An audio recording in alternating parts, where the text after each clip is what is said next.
This is Marcos from Barcelona, but he could be anyone, anywhere. What is about to happen to him occurs daily in offices and homes all over the world.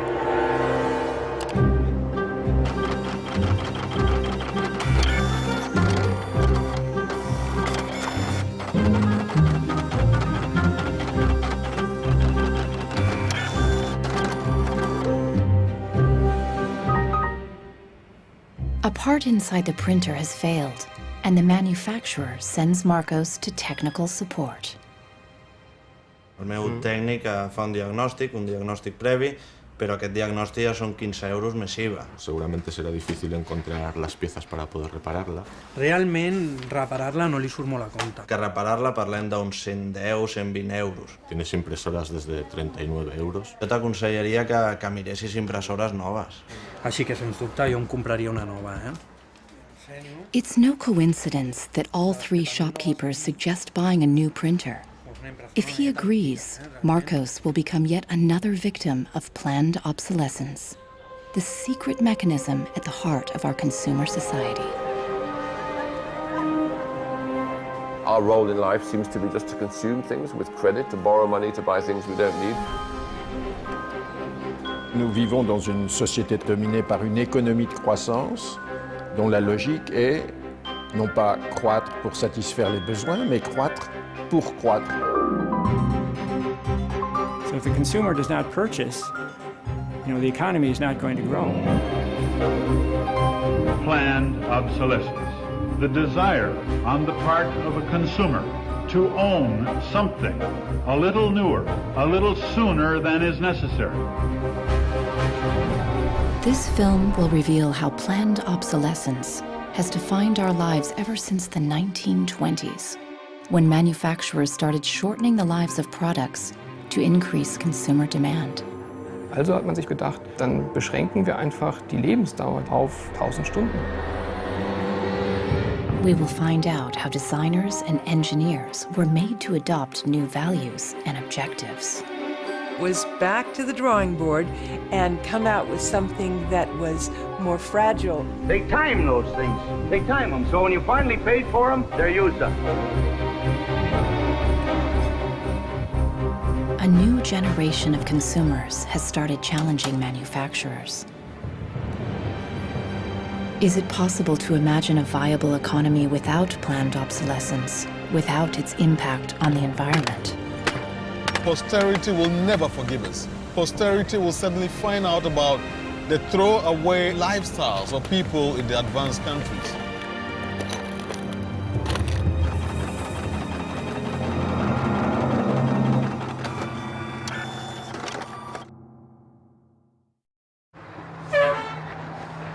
Welcome to Livermore, California, home of the longest burning light bulb in the world. My name's Lynn Owens, and I am chairman of the Light Bulb Committee. It was in 1972 when we discovered that the light bulb that was hanging in the fire station was a significant light bulb.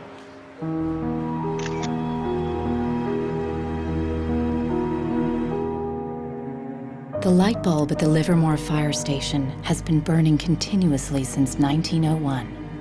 Ironically, the bulb has already outlasted 2 webcams.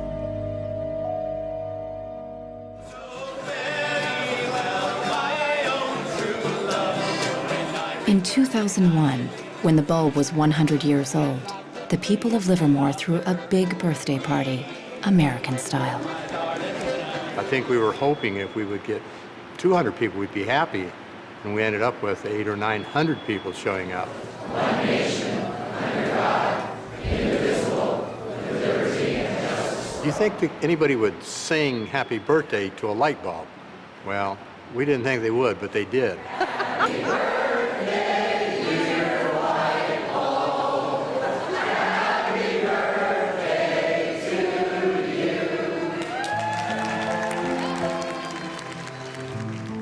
The origin of the bulb was, it was produced in a town called Shelby, Ohio, back around 1895, and put together by some very interesting ladies that I have some pictures of, and some gentlemen that invested in the company.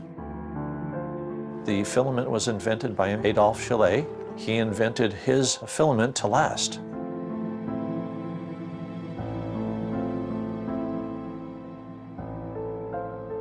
Why does his filament last? I don't know. It's a secret that he made and that died with him. Chaillet's formula for a long-lasting filament is not the only mystery in the history of the light bulb. A much bigger secret is how the humble light bulb became the first victim of planned obsolescence.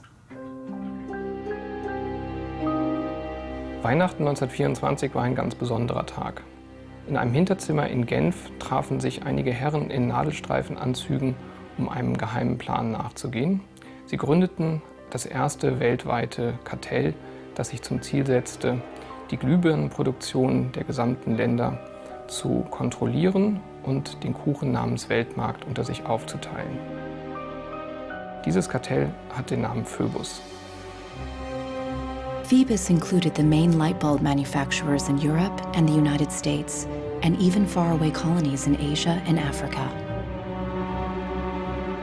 Das Ziel ist gewesen, Patente auszutauschen, die Produktion zu kontrollieren und vor allem aber den Verbraucher zu kontrollieren. Es ist umso besser für diese Firmen, wenn der Verbraucher regelmäßig Glühlampen kauft, und wenn die Glühlampen lange brennen, ist das ein ökonomischer Nachteil. Initially, manufacturers strived for a long lifespan for their bulbs. On October 21st, 1871, numerous experiments resulted in the production of a small unique lamp of comparatively enormous resistance. The filament being under conditions of great stability after the... Thomas Edison's first commercial bulb, on sale by 1881, lasted 1,500 hours. By 1924, when the Phoebus cartel was founded, manufacturers proudly advertised lifespans of up to 2,500 hours and stressed the longevity of their bulbs. Also hat man sich bei Phoebus gedacht, dann beschränken wir einfach die Lebensdauer dieser einzelnen Glühbirnen auf 1000 Stunden. 1925 wird ein entsprechendes Komitee gegründet, das 1000-Hour Life Committee, was sich zum Ziel setzt, auf technischer Basis die Lebensdauer der Glühlampen auf diese Brenndauer zu beschränken.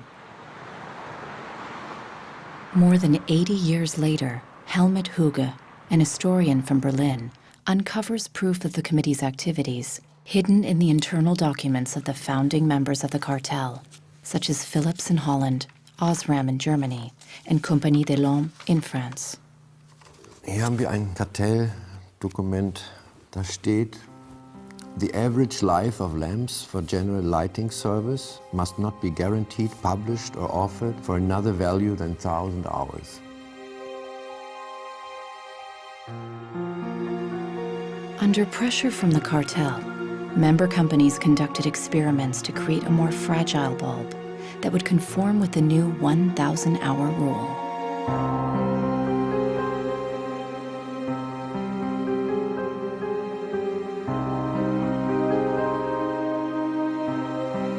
Bulb production was monitored rigorously to make sure cartel members complied. Eine Maßnahme bestand beispielsweise darin, einen Prüfstand zu errichten, in dem viele kleine Sockel zu finden sind, in die dann wiederum einzelne Exemplare aus verschiedenen Produktionsreihen eingeschraubt wurden, und Firmen wie Osram haben dann genauestens protokolliert, wie lange diese Lampen brannten. Phoebus enforced its rules through an elaborate bureaucracy. Members were fined heavily if their monthly life reports were off the mark.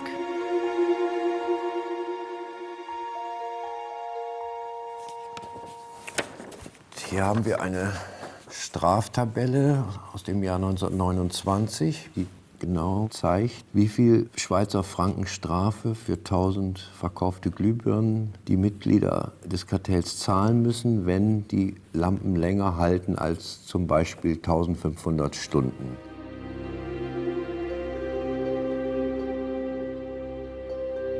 As planned obsolescence took effect, lifespans fell steadily. In just 2 years, they dropped from 2,500 hours to less than 1,500 hours. By the 1940s, the cartel had reached its goal. 1,000 hours had become the standard lifespan for bulbs. I can see how this was very tempting in 1932. I think at the time, sustainability was actually substantially less of an issue because I don't think they looked at the planet as being one with finite amount of resources. They looked at it as from an abundance perspective. Ironically, the light bulb has always been a symbol for ideas and innovation, and yet it's one of the early and best examples of planned obsolescence. In the following decades, inventors filed dozens of patents for new light bulbs, including one lasting 100,000 hours. None of them reached the general market. Offiziell hat es ja Phöbus eigentlich nie gegeben, wenn auch diese Spuren der Öffentlichkeit nie ganz verborgen gewesen sind. Die Strategie dahinter ist, sich in bestimmten Zeitabständen immer wieder umzubenennen. Dann heißt es mal internationales Elektrizitätskartell, dann mal wieder irgendein anderer Name. Entscheidend ist, dass diese Idee als Institution natürlich weiter besteht.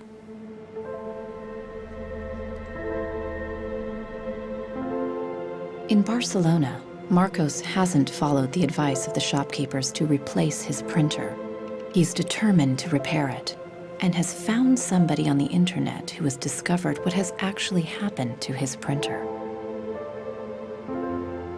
It's the dirty little secret of inkjet printers. I tried to print a document and it said parts inside your printer require replacement, so I decided to do a little servicing of my own. Hello, Marcos. I got your message. Marcos has contacted the author of the video. I looked into it, and it turns out that there's a thing in the bottom of the printer called a waste ink reservoir. And the way inkjet printers work is they constantly have to clean the print heads, and they do that by squirting ink through them down a hole in the bottom of the printer into this great big sponge. There's just a preset time when it's squirted a certain number of drops down there that then the printer decides it's full of ink and won't function anymore. Mm-hmm. The justification is they don't want to put ink all over your desk. But I think the problem goes deeper than that. It's the way the technology works. It's just designed to fail.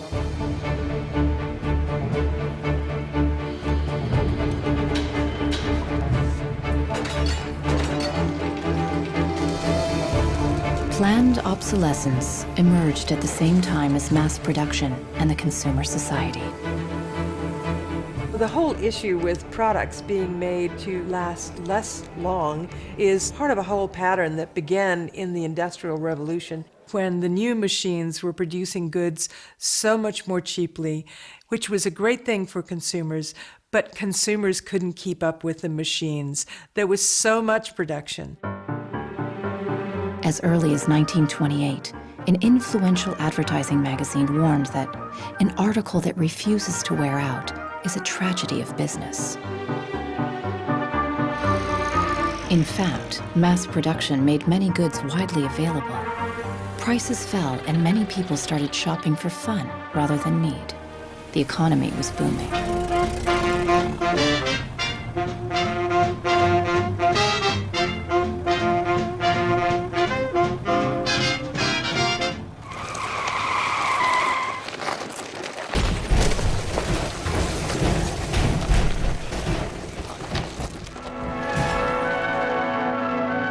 In 1929, the emerging consumer society came to a full stop when the Wall Street crash sent the U.S. into a deep economic recession. Unemployment reached staggering proportions. By 1933, 1/4 of our labor force was unemployed. People no longer queued for goods, but for work and for food. From New York came a radical proposal on how to kickstart the economy again. Bernard London, a prominent real estate broker, suggested ending the Depression by making planned obsolescence compulsory by law. It was the first time the concept was put into writing. Under Bernard London's proposal, all products would be given a lease of life with a set expiry date, after which they would be considered legally dead. Consumers would turn them over to a government agency where they would be destroyed. He was trying to achieve a balance between capital and labor where there would always be a market for new goods. So there would always be a need for labor and there would always be a reward for capital. Bernard London believed that with compulsory planned obsolescence, the wheels of industry would keep turning, people would keep consuming, and everyone would have a job.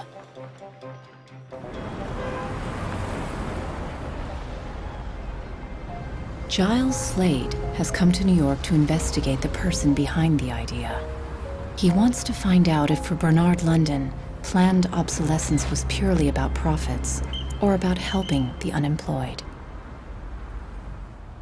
I have a picture of Bernard London. Dorothea Weitzner remembers meeting Bernard London in the 1930s during a family outing. Don't tell me which one he is. Okay. Let's see. Ah, isn't that interesting? Yes. Definitely intellectual looking. And you met Bernard London in 1933. When I was about 16, 17, my dad and mother had this big Cadillac car, which was the size of a Zeppelin. Mother was driving like a chauffeur. Dad was in the front, and Mr. and Mrs. London were in the back of the big limousine. Dad said that Mr. London should explain his philosophy to me. He's a very interesting man. And he just told me in a few words that that was his idea to reduce the depression. We were in an economic mess, worse than today even. I was obsessed with this idea. Like an artist is utterly obsessed with his paintings, you know. He actually whispered to me in the car, afraid that his theory might be too radical. In fact, Bernard London's proposal was ignored, and obsolescence by legal obligation was never put into practice. 20 years later, in the 1950s, the idea resurfaced, but with a crucial twist. Instead of forcing planned obsolescence on the consumers, they were to be seduced by it. Planned obsolescence. The desire on the part of a consumer to own something a little newer, a little better, a little sooner than is necessary. We certainly in America... This is the voice of Brooks Stevens, the apostle of planned obsolescence in post-war America. This flamboyant industrial designer created everything from household appliances to cars and trains, always with planned obsolescence in mind. In the spirit of the times, Brooks Stevens' designs conveyed speed and modernity. Even the house he lived in was unusual. This is the home that my father designed and that I grew up in. When it was being built out in the suburbs, everybody thought it was going to be the new Greyhound bus station because it did not look like a traditional home. One of the most important things that my father felt always in designing a product is that it made a statement. He detested products that were bland and really did not, create any desire within the consumer to inspire the purchase. Unlike the European approach of the past where they tried to make the very best product and make it last forever, meaning you bought such a fine suit of clothes that you were married in it and then buried in it and never a chance to renew it, the approach in America is one of making the American consumer unhappy with the product that he has enjoyed the use of for a period, have him pass it on to the second-hand market, and obtain the newest product with the newest possible look. Brooks Stevens traveled all over the U.S. to promote planned obsolescence in speech after speech. His approach became the gospel of the time.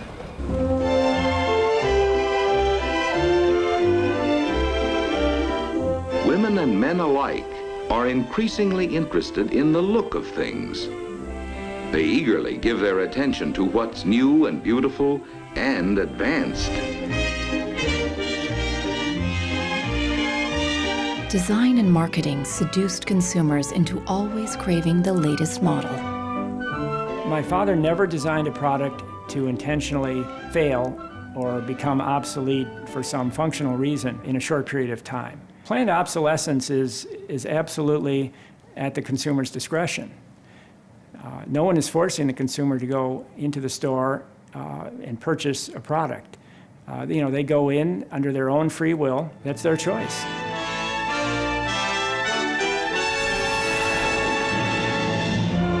Freedom and happiness through unlimited consumption. The American way of life in the 1950s became the foundation for the consumer society as we know it today.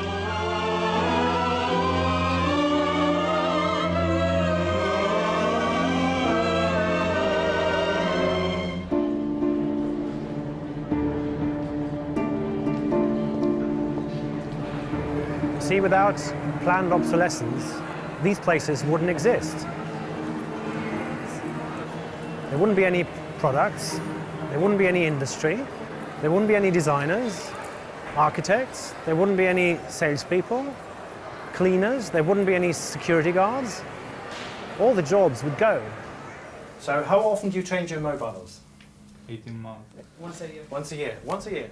These days, planned obsolescence is an integral part of the curriculum at design and engineering schools. Boris Knuth lectures on the concept of product life cycle, a modern euphemism for planned obsolescence. I went shopping for you. Got a couple of things. A pan, salt, shirt, another shirt. Students are taught how to design for a business world dominated by one single goal: frequent repeat purchase. What I do, I pass these round, and you tell me what you think, how long it takes for them to fail, what the service life will be. Okay. Designers have to understand what company they work for.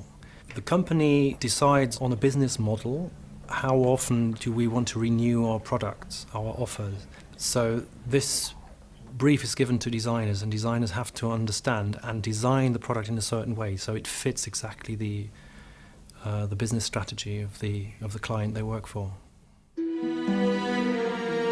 Planned obsolescence is at the root of the substantial economic growth that the Western world has experienced since the 1950s. Ever since, growth has been the holy grail of our economy.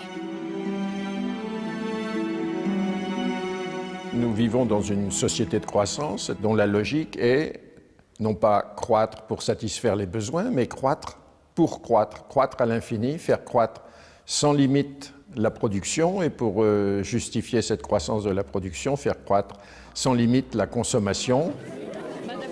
Serge Latouche is a noted critic of the growth society and has written extensively about its mechanisms. Au fond, il y a trois instruments fondamentaux qui sont la publicité, l'obsolescence programmée et le crédit.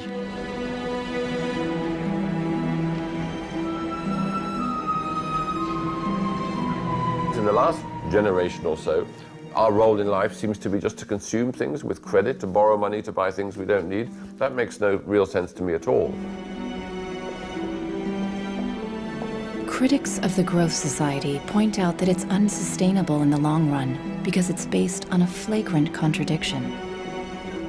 Celui qui croit qu'une croissance infinie est compatible avec une planète finie est soit un fou, soit un économiste. Le drame, c'est qu'au fond, nous sommes tous des économistes maintenant. Why is it that a new product is created every 3 minutes somewhere in the world? Is this necessary? I think a lot of people have realized that things need to change when they're being told by politicians to go shopping or to start consuming as the best way to restart the economy.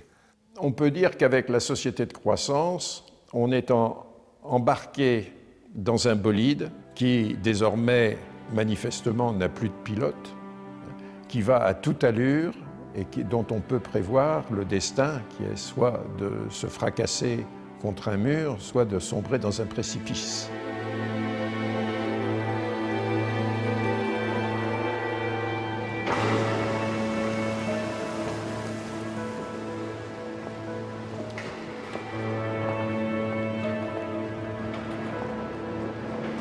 Looking at the service manuals of different printers, Marcos realizes that the lifespan of many printers is set by the engineers right from the start.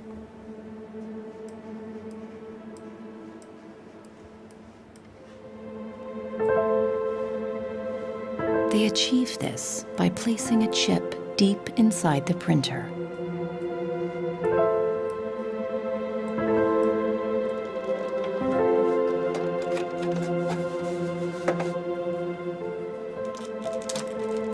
Hi he trobat el xip, que és una EEPROM, que és un xip on es guarda una compta d'impressions.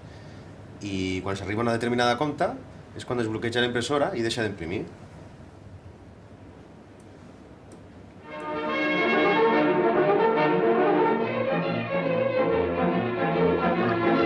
How do engineers feel about designing products to fail?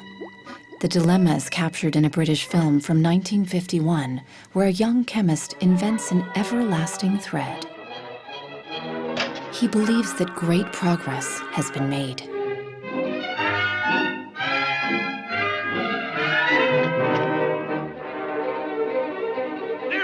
But not everyone is happy with his discovery, and soon he finds himself on the run, not only from the factory owners, but also from the workers, all fearing for their jobs. Well, that's really interesting, and it reminds me of something that actually happened in the textile industry. In 1940, the chemical giant DuPont announced the arrival of a revolutionary synthetic fiber, nylon. Girls celebrated the new long-lasting stockings, but the joy was short-lived. My father worked for DuPont before and after the war in the nylon division, and he told me a story about how when nylon first came out and they were trying it out for use in stockings, the men in his division were asked to take these stockings home for their wives and girlfriends to try out. My father brought them home to my mother, and she was delighted with the first products because they were so sturdy. The DuPont chemists had every reason to be proud of their achievement, as even men touted the strength of nylon stockings. The problem was they lasted too long. The women were very happy with the fact that they didn't get runners in them. Unfortunately, this meant that the companies producing the stockings were not going to sell very many. DuPont gave new instructions to Nichols Fox's father and his colleagues. For the men in his division, it was back to the drawing board to try to make the fibers weaker and come out with something that was more fragile and would run so that the stockings wouldn't last as long. The same chemists who'd applied their skills to make durable nylons went with the spirit of the times and made them more fragile. The everlasting thread disappeared from the factory floor, just like in the cinema. We need control of this discovery. Complete control. If you want twice the amount in that contract, we will pay it. $250,000. To suppress it. Yes. How did the chemists at DuPont feel about deliberately reducing the life of a product? Excuse me. It must have been frustrating for the engineers to have to use their skills to make an inferior product after they'd tried so hard to make a good product. But in a way, I suppose that's the outsider's view. Probably they just had a job to do. Make it strong, make it weak. That was their job. Engineers were in a really complicated ethical time. This confrontation with planned obsolescence provoked them to examine their most basic ethical concepts. There was an old school of engineers who believed that they should make a permanent, usable product that would never break. And there was a new school of engineers that were driven by the market who were clearly interested in making the most disposable product that they could. And this debate resolved itself by these new school of engineers taking over. Planned obsolescence did not only affect engineers. The frustration of ordinary consumers is echoed in Arthur Miller's classic play, Death of a Salesman. Just like Willie Lomax, all consumers could do was complain powerlessly. Once in my life, I'd like to own something outright before it's broken. I'm always in a race with the junkyard. Just finished paying for the car, and it's on its last legs. The refrigerator consumes belts like a crazy maniac. They time those things. They time them, so when you finally paid for them, they're used up. Little did consumers know that on the other side of the Iron Curtain, in the countries of the Eastern Bloc, there was a whole economy without planned obsolescence.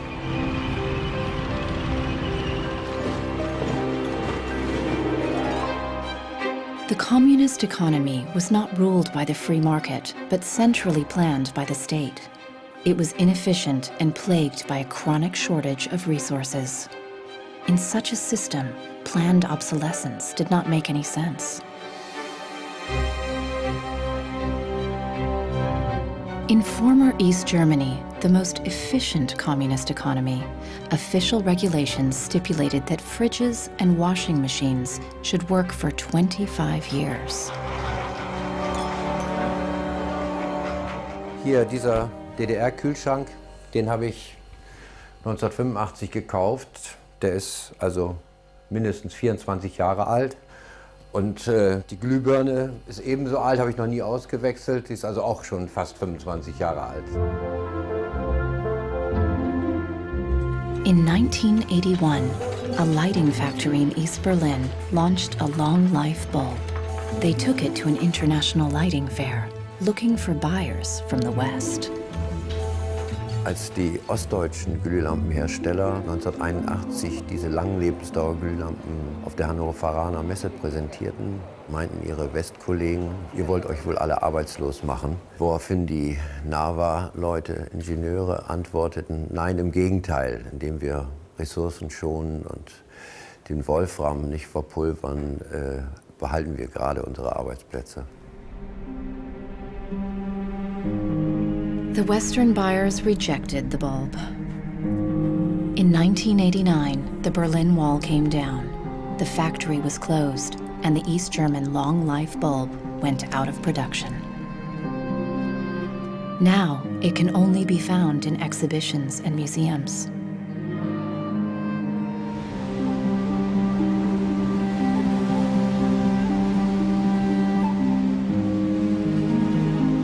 "20 years after the fall of the Berlin Wall, consumerism is as rampant in the East as it is in the West.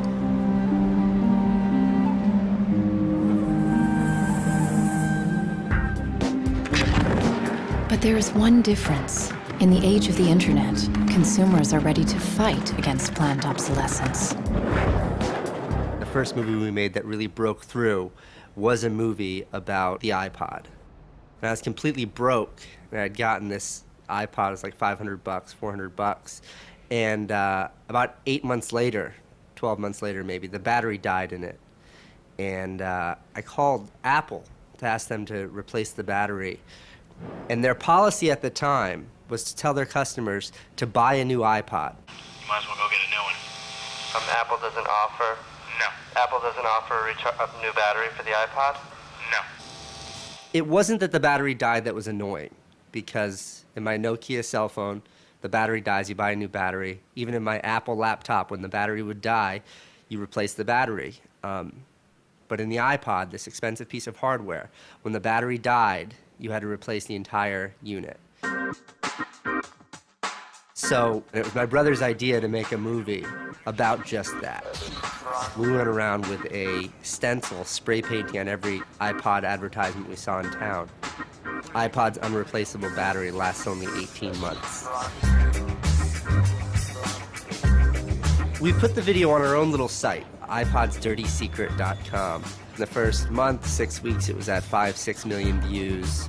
And the site went absolutely bananas. A lawyer in San Francisco, Elizabeth Pritzker, heard about the video and together with her associates decided to sue Apple over the lifespan of the iPod battery. Half a century after the light bulb case, planned obsolescence was in court again. When we brought this litigation, this was 2 years after the iPod was introduced, Apple had sold about 3 million iPods nationwide in the United States.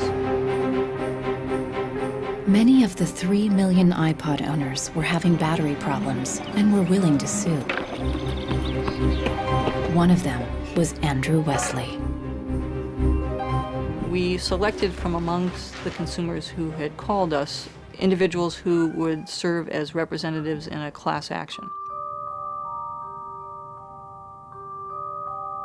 A class action is really a device that's fairly unique to the United States, where a small group of people stands in the shoes of a large group to bring one claim before a court. My role in that case was as class representative on behalf of thousands, maybe tens of thousands of people. The case came to be known as Wesley versus Apple. When my friends and family learned that this was a major case, they thought I was, becoming a radical. Here I am going to sue. I was the next Aaron Brockovich. In December 2003, Elizabeth Pritzker filed the case at the San Mateo County Court, just a few blocks from the Apple headquarters. We asked Apple for a number of technical documents regarding the battery life in the iPod, and we received a lot of technical data about the battery design, about the testing of the battery, and learned through that discovery that the type of the lithium battery that was contained within this iPod was designed, by design, to really only have a short period of life. I do think that Apple's development of the iPod was intended to be one of planned obsolescence. After a tense few months, both parties hammered out a settlement. Apple set up a replacement service for the batteries and extended the warranty to 2 years. The claimants were offered compensation. One thing that really bothers me personally is that Apple really promotes itself as a young, hip, forward-thinking company, and for a company like that not to have a good environmental policy that allows consumers to return products for proper recycling and disposal is really counterintuitive and counter to their message.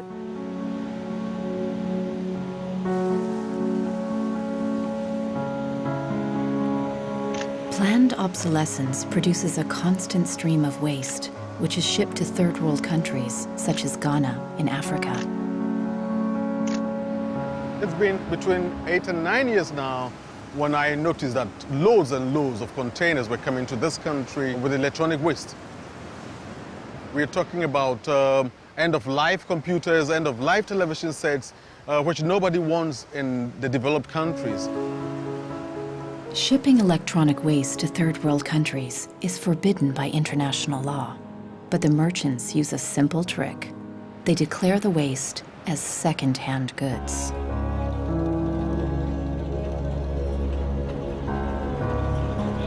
More than 80% of the electronic waste that arrives in Ghana is totally beyond repair, and whole container loads are abandoned at dump sites all around the country.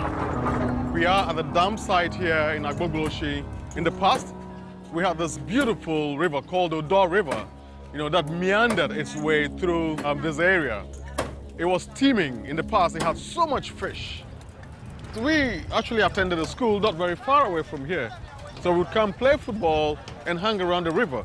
The fishermen would organize boat rides, I remember very well. But now it's all finished, it's all gone. And that makes me really, really sad.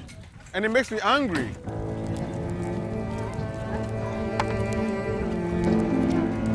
These days, there are no school kids playing here after class. Instead, youngsters from poor families come here looking for scrap metal. They burn the plastic-covered cables from the discarded computers to salvage the metal inside.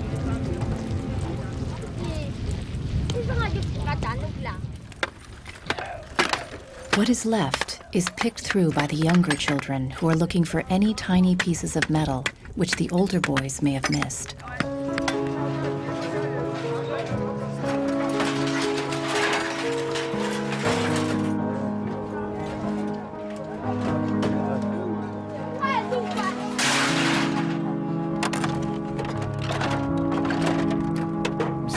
behind the shipment have said that, well, we're trying to bridge the digital divide between Europe, America, and then the rest of Africa and Ghana, of course. But the reality is that these computers that are sent here simply do not work.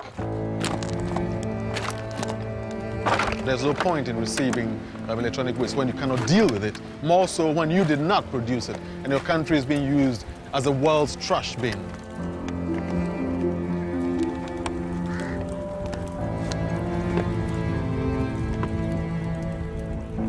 The trash that for so long in the industrial age has been hidden from view is now coming into our lives, and we can actually no longer easily avoid it. The waste economy is reaching its last legs because they don't physically have anywhere else to put the waste. I think in the course of time, we've come to realize that the planet that we're living on cannot sustain that forever. There's a limit to natural resources, and there's a limit to energy resources that we have. Posterity will never forgive us. Posterity will suddenly find out about the throwaway attitudes, the throwaway lifestyles of people in the advanced countries. People all over the world have started acting against planned obsolescence. Mike Anane is fighting against it from the receiving end. He has started by collecting information. This is where I keep the e-waste that have asset tags or property tags. This says Amu Center Nordvest Zeeland. It's from Denmark. This is from Germany, sent here simply to be dumped. Westminster College. Apple should know better. It's a company that claims to be so green. There's a lot of Apple products that are being dumped here. I have a database that contain the asset tags, the contact addresses, telephone numbers of the companies that owned the electronic waste that have been dumped in Ghana. Mike Anane plans to turn this information into evidence for a court case.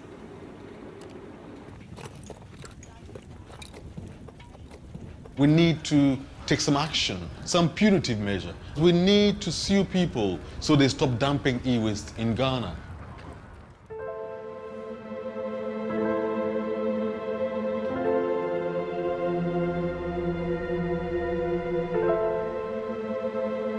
Marcos is on the internet again, looking for a way to extend the life of his printer. He has discovered a Russian website which offers a free software for printers with a counter chip. The programmer has even gone to the trouble of explaining his personal motivation. This happens due to bad construction. This is their business model. Not a good one for user and environment. So I looked and found a way to make user-friendly software to allow active users reset an input counter. Marcos doesn't know what to expect, but downloads the software anyway. From a small village in France, John Thakura fights planned obsolescence by helping people share business and design ideas which come from all over the globe. In all poorer countries, things are repaired automatically. The notion you throw a product away just because it breaks for some reason is completely unknowable and unthinkable, actually, to somebody in the South. In India, there's an actual word, jugaad, to describe this tradition of being able to fix things pretty much regardless of the complexity of it. We try to find people who are actively doing projects in the world rather than just talking about things or making abstract statements about how awful things are or what has to be changed.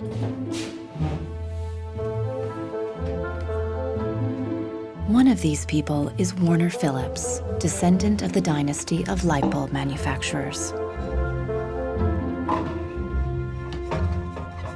I remember my grandfather taking me to one of the Philips factories in Eindhoven to show me how light bulbs were mass manufactured in factories, which is very, very cool. Nearly 100 years after the creation of the light bulb cartel, Warner Phillips follows family tradition with a different approach. He produces an LED bulb, which lasts 25 years. It's not like there's a green world and there is a business world.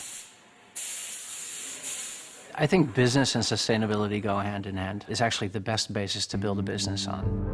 And the only really real way to do that, I believe, is to factor in the true costs of the resources that have been used, but you also look at the energy consumption. You also look at the indirect energy consumption of transportation. Si on faisait vraiment payer aux transporteurs le coût réel du transport, sans parler du fait que le pétrole est une ressource non renouvelable et pour lequel on n'a pas vraiment de substitut, je dirais que le prix du transport devrait être multiplié par 20 ou 30. If you factor all of that into every product that you manufacture, then there will be huge incentives for manufacturers and entrepreneurs all over the planet to make products that last forever.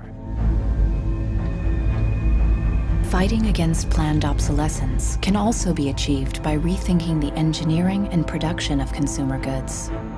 A new concept called cradle to cradle claims that if factories worked like nature, planned obsolescence itself would become obsolete. Wenn man über Umweltschutz redet, meint man bei uns immer sparen, verzichten, vermeiden, reduzieren, Nullabfall, weniger schädlich. Wenn man sich die Natur aber im Frühling anschaut, ein Kirschbaum, kein Sparen, kein Verzichten, kein Vermeiden. Nature produces abundantly, but fallen blossoms, dead leaves, and other discarded materials are not waste. They become nutrients for other organisms. A cycle. Die Natur kennt keine Abfälle, sondern sie kennt nur Nährstoffe. Braungart believes that industry can imitate this virtuous cycle of nature. He proved that this is possible when he redesigned the production process of a Swiss textile company. Wenn man zum Beispiel einen Stoff hat dazu, ein Sofa damit bezieht oder ein Stuhl, dann sind die Zuschnitte, was man abschneidet, so giftig, dass es als Sondermüll entsorgt werden muss. Braungart found that hundreds of highly toxic dyes and chemicals were routinely used at the factory. For the production of the new fabrics, Braungart and his team reduced the list to 36 substances, all biodegradable. Wir suchen jetzt alle Zutaten raus, dass man sie auch essen könnte. Das heißt, ihr könnt klein schneiden und in Müsli packen, wenn Sie wollen. Wenn man eine Müllgesellschaft hat, ist jedes kurzlebige Produkt natürlich ein Müllproblem. Wenn es aber eine Gesellschaft ist, die Nährstoffe macht, ist jedes kurzlebige Produkt wieder eine Chance, etwas Neues zu machen. For the more radical critics of planned obsolescence, reforming production is not enough. They want us to rethink our entire economic system and our values. C'est une vraie révolution. C'est d'abord une révolution culturelle, parce que c'est un changement de paradigme, c'est un changement de mentalité. This revolution is called degrowth. Serge Latouche travels from conference to conference explaining how to get out of the growth society altogether. La décroissance, c'est un slogan provocateur qui a pour fonction de rompre avec le discours un peu euphorisant de la croissance possible, infinie, soutenable, et donc pour marquer la nécessité de changer de logique. L'essentiel du programme, en quelque sorte de la décroissance, tient en un mot réduire. Réduire notre empreinte écologique, réduire nos gaspillages, notre surproduction, notre surconsommation. Réduisant la consommation, en réduisant la production, mais en libérant du temps libre, on peut développer d'autres formes de richesse qui ont l'avantage de ne pas s'épuiser quand on les consomme, comme l'amitié, le savoir. We increasingly rely on objects to give us a sense of self-esteem and identity. It's partly the consequence of the breakdown of things that used to give us identity, like membership of a community or relationship to the land, or all sorts of soft and social things which have been replaced by consumerism. Si le bonheur dépendait du niveau de consommation, on devrait être dans la félicité absolue, parce que nous consommons 26 fois plus que du temps de Marx. Mais toutes les enquêtes montrent que les gens ne sont pas 20 fois plus heureux, parce que le bonheur est toujours quelque chose de subjectif, évidemment. Critics of degrowth fear that it will destroy the modern economy and take us straight back to the Stone Age. Revenir à une société soutenable, c'est-à-dire une société dont l'empreinte écologique ne dépasse pas une planète, eh bien, ça n'est pas revenir à l'âge de pierre, c'est revenir, toutes choses égales d'ailleurs, pour un pays comme la France, aux années 60. Ça n'est pas vraiment l'âge de pierre. On peut dire que la société de décroissance réalise la vision de Gandhi qui disait le monde est assez grand pour satisfaire les besoins de tous, mais il sera toujours trop petit pour satisfaire l'avidité de quelques-uns.